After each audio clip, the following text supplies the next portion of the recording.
Hey everyone, my name is Josh and welcome back to your fourth stimulus package and news update. In today's video, we have a lot of news to get into, but first, if you would like to receive 2 free stocks from Webull, valued up to $2,300, make sure to claim them by clicking my link, which you will find in the description box below. Okay, so the Senate passed a short-term extension of the debt limit increase last night by a vote of 50 to 48. Among the 50 votes approving the measure, Senate Minority Leader Mitch McConnell, in addition to 10 other Republicans, voted to break the Republican filibuster. This extension, which will go through December 3rd, did not keep Chuck Schumer from completely bashing Republicans, blaming them for the potential crisis. Take a listen. Now, Mr. President, in a few moments, the Senate will pass an extension of the debt limit through early December, avoiding a first-ever Republican-manufactured default on the national debt. On Monday morning, I said we needed to pass a bill to address the debt limit by the end of the week, and that is exactly what we did. Republicans played a dangerous and risky partisan game, and I am glad that their brinksmanship did not work. For the good of America's families, for the good of our economy, Republicans must recognize in the future that they should approach fixing the debt limit in a bipartisan way. What is needed now is a long-term solution, so we don't go through this risky drama every few months. And we hope Republicans will join in enacting a long-term solution to the debt limit in December. We're ready to work with them. Leader McConnell and Senate Republicans insisted they wanted a solution to the debt ceiling, but said Democrats must raise it alone by going through a drawn-out, convoluted, and risky reconciliation process. Okay, so I just want everyone to take a quick look at Senator Joe Manchin in the background. To Schumer's speech, he's back there face-palming and completely pissed off. Look at how red he is in the face. More on this later, but let's continue watching the rest of Schumer's speech. That was simply unacceptable to my caucus. And yesterday, Senate Republicans finally realized that their obstruction was not going to work.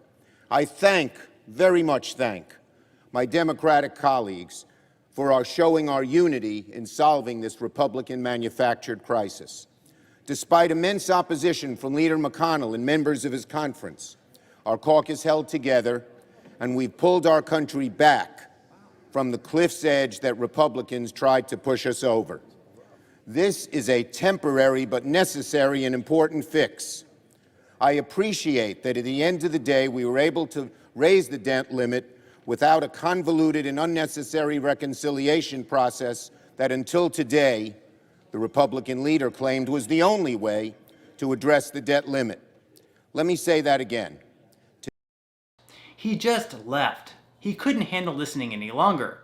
Now, maybe he simply needed a bathroom break or an urgent phone call to return, but it's highly doubtful. Let's continue. Today's vote is proof positive that the debt limit can be addressed without going through the reconciliation process, just as Democrats have been saying for months.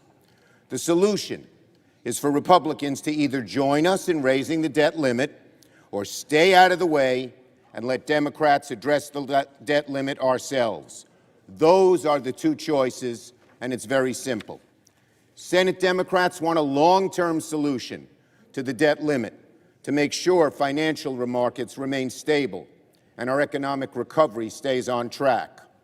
America's full faith and credit must never be used as a political bargaining chip. I hope my Republican colleagues relent from trying to make it one when we revisit this issue soon. So now that Republican brinksmanship has relented, Senate Democrats will focus on passing Build Back Better agenda, so we can finally build up ladders of opportunity for people to climb up to the middle class, to help people already in the middle class stay there, to fight climate change and create the good-paying jobs of tomorrow, and rekindle that sunny American optimism that has long been the core of our national identity. Okay, so Joe Manchin obviously wasn't the biggest fan of Schumer's speech. In fact, it really pissed him off. Afterwards, to reporters, Manchin condemned the speech by saying, "I didn't think it was appropriate at this time. We have to de-weaponize. You can't be playing politics. None of us can, on both sides." Civility is gone. Now, for months now, Chuck Schumer and other Democrats have tried getting Manchin on board with multiple Democratic priorities. They wanted him to get on board with getting rid of the filibuster, and lately, getting on board with their $3.5 trillion reconciliation bill. So far, he's held strong and showed that he's not willing to bend for progressive Democrats. And the speech last night by Schumer, if anything, will give him even more motivation not to give in. On the other side of the spectrum, we have some people on the right saying that Mitch McConnell gave in to Biden and Democrats and that he's basically a Republican in name only, that he's soft, that he should have forced Democrats to raise the debt limit only through reconciliation. Here is Republican Senator Ted Cruz criticizing Mitch McConnell for caving. I believe Democratic leader Schumer was on the verge of surrendering.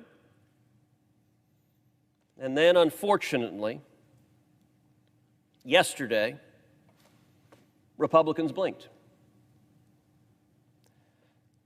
I think that was a mistake. Now, I can see where Senator Cruz is coming from here, but I think the main motivation behind McConnell giving in was to keep Democrats from possibly killing the filibuster. If they weren't able to raise the debt limit on a bipartisan basis, that may have put more pressure on Senators Kyrsten Sinema and Joe Manchin to kill the filibuster, enabling the Democrats to push through more pieces of legislation without Republican support and without needing to do it through reconciliation. Okay, so now that the debt limit measure has been passed through the Senate, it is now expected to be voted on and passed in the House as well. House Majority Leader Steny Hoyer said that the House would be returning to Washington on Tuesday, where they would then take up the measure. And at this point, it is expected to pass with flying colors, although we may hear some complaints from Democrats since they will once again have to vote for another debt limit increase by the end of this year. So pretty much kicking the can down the road, and we can expect more drama to take place over the whole debt limit issue starting in the month of November. Okay, so once the House passes the debt limit measure on Tuesday, which President Biden will then sign into law, Democrats can then move on to some of their other deadlines. By October 31st, House Speaker Nancy Pelosi says she would be passing the bipartisan infrastructure bill. Of course, by then, they will also need to reach an agreement on how much to spend in the reconciliation package, in addition to what the money should be spent on. If they don't, then even if they do hold a vote on the bipartisan infrastructure bill, it won't pass because progressive Democrats have made it well known that without an agreement on reconciliation, they won't allow for the bipartisan bill to pass either. Then of course, by December 3rd, government funding will run out once again, so they will need to work on another debt limit increase. At this point, Republicans are saying that Democrats will need to raise the debt limit on their own through a separate reconciliation package, whereas Chuck Schumer and other Democrats say they refuse to do it that way. So definitely expect a drama-filled November over the debt limit increase as Republicans and Democrats fight over how it should be done. In the meantime, during the month ahead, we should see more fighting between Democrats over reconciliation, mainly between Senators Joe Manchin, Kyrsten Sinema, and other progressives on what should be in the bill and how much should be spent. But on that note, I'm going to go ahead and wrap up this video. Again, if you would like to receive a couple of free stocks from Webull, make sure to quickly claim them by clicking my link in the description box below. To receive the first stock, you will need to fully open an account. Then, to receive the second free stock, which will be valued up to $2,000, you'll need to make a qualifying deposit of at least $5. And even if you aren't all that interested in investing or continue to invest at this point in time, you can always sell the free stocks that you receive and transfer that money, however much they're worth, right back to your bank account. So free stocks or free money is completely up to you. So once again, I hope everyone has a great and safe rest of their Friday, and I'll see you in the next video.